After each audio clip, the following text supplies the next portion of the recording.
जय हिंद साथियों, हम मिल चुके हैं वीडियो के पार्ट 2 में। अब हम इस वीडियो के बारे में आगे जानेंगे।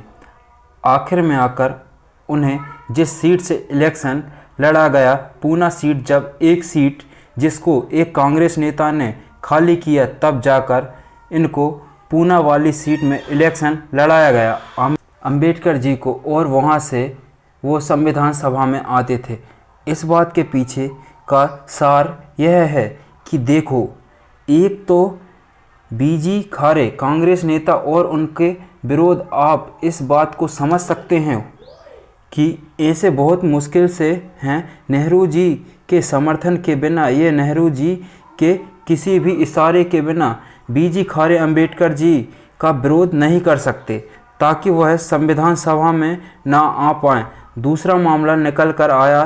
देखिए, अंबेडकर जी की बड़ी फेमस है ड्राफ्टिंग कमेटी के चेयरमैन के तौर पर, इसीलिए उन्होंने भारत के संविधान का निर्माता भी किया जाता है। अब ड्राफ्टिंग कमेटी के चेयरमैन के रूप में पंडित जवाहरलाल नेहरू चाहते थे कि वह आइवर जेनिंग्स को चुने। आइवर जेनिंग्स को, जो उस समय के बड़े फेमस वकील थे, कहते हैं तभी आगे आए महात्मा गांधी जी। उन्होंने कहा कि क्या मतलब बनता है इस बात का, हमारे देश में इतने एक शिक्षाविद हैं, एक हमारे प्रेमिनेंट स्कॉलर, इनको छोड़कर आपको आइवर जेनिंग्स को चुनने की क्या ज़रूरत पड़ रही है। कहते हैं महात्मा गांधी जी को इंटरफेयर से आइवर जेनिंग्स का नाम काटा गया और डॉक्टर भीमराव अंबेडकर जी साहब संविधान प्रारूप समिति के अध्यक्ष के रूप में होते हैं। अब बनती है सरकार, संविधान बन चुका था, सरकार बनी, मंत्रालय मिला, कानून मंत्रालय। इस बात को लेकर आप समझिए, अंबेडकर जी अपने बहुत सारे स्मरणी में इस बात को कोट करते हैं कि मैंने फाइनेंस मिनिस्ट्री मांगी थी, मैंने फाइनेंस मिनिस्ट्री में जाना चाहा था और मैं उसी के लिए सैल्यूट भी था। और कहते हैं कि इस बात का मुझसे वादा भी किया गया था, लेकिन मुझे कानून मंत्रालय दिया गया।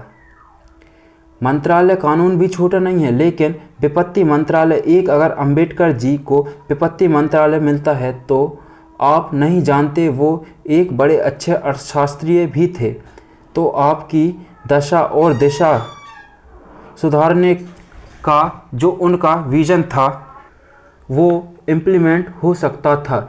देखिए क्या होता है, क्या नहीं होता, भविष्य में गर्त का प्रश्न है। लेकिन उन्होंने कहा कि वो मुझे विपत्ति मंत्रालय देना चाहिए था।